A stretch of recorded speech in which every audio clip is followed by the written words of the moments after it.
Selamat datang kembali di Speak Up bareng gue Vidi. Jadi gue akan ngebahas soal fenomena K-pop. Sebenarnya udah sering banget dibahas di berbagai macam media sama orang-orang. Tapi gue kali ini melihat sudut pandang dari fenomenanya BTS sama Blackpink. Jadi beberapa waktu yang lalu gue nonton dokumenternya Blackpink yang Light Up the Sky di Netflix. Dari situ gue ngeliat bagaimana mereka pertama kali pada ikutan audisi sampai akhirnya hari ini mereka menjadi girl band Korea yang bisa tampil di Coachella. Itu gila men prosesnya. Mulai dari latihan nari hampir setiap hari, terus ada latihan perform juga.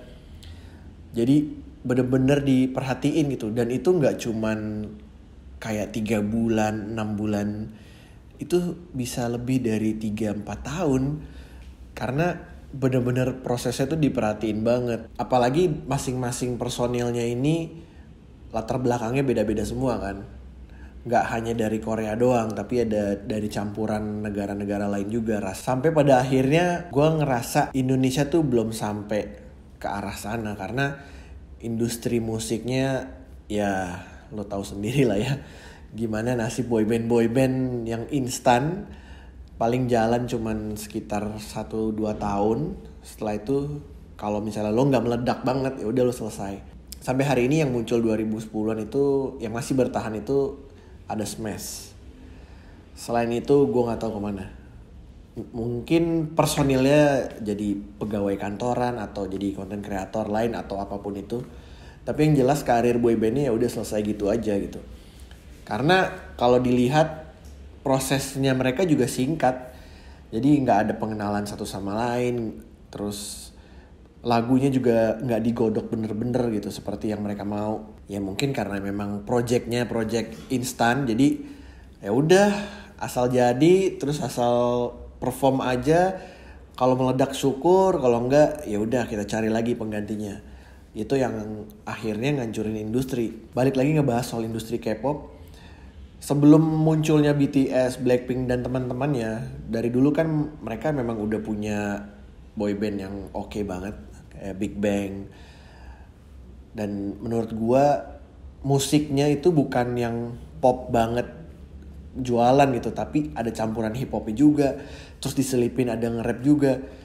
Bener-bener dikonsepin banget, gak cuman sekedar oke, kita bikin lagu pop yang ngejual biar bisa dinikmatin semua orang.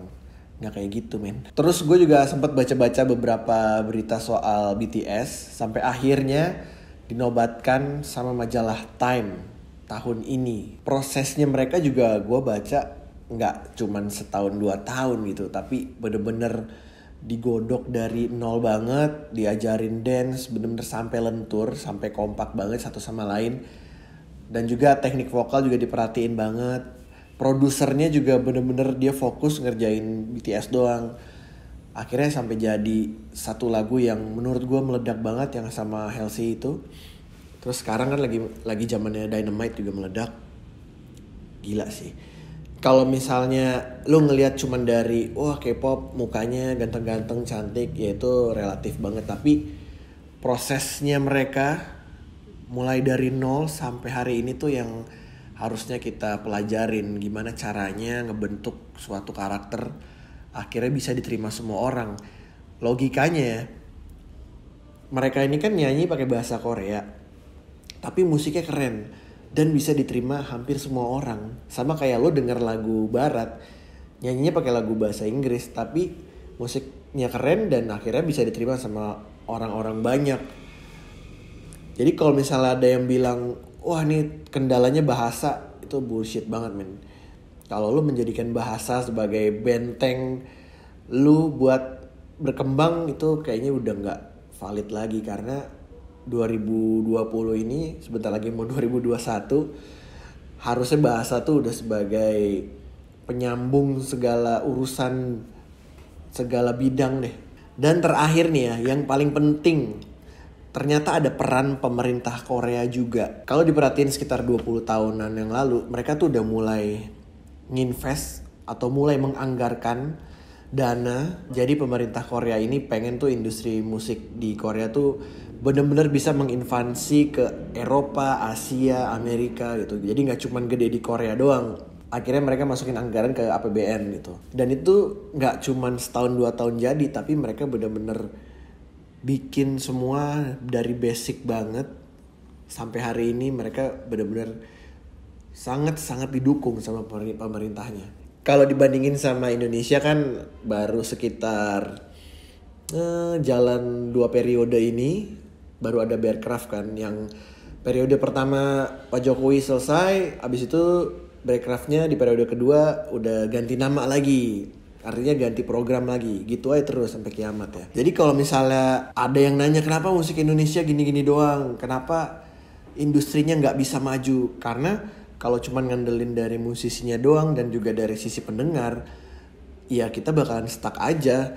Walaupun ada beberapa penyanyi kayak Rich Brian, Nicky itu udah bisa nembus internasional, tapi mau ngarepin sampai kapan gitu?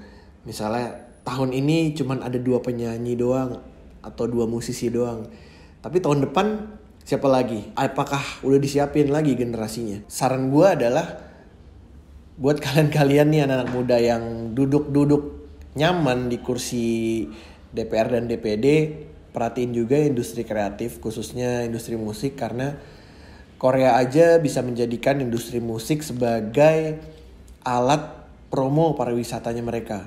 Mulai dari musik, mulai dari web series, apalagi tuh. Gokil. Bayangin berapa banyak drakor yang udah ditonton sama orang Indonesia, yang pada baper juga sama pemeran-pemerannya.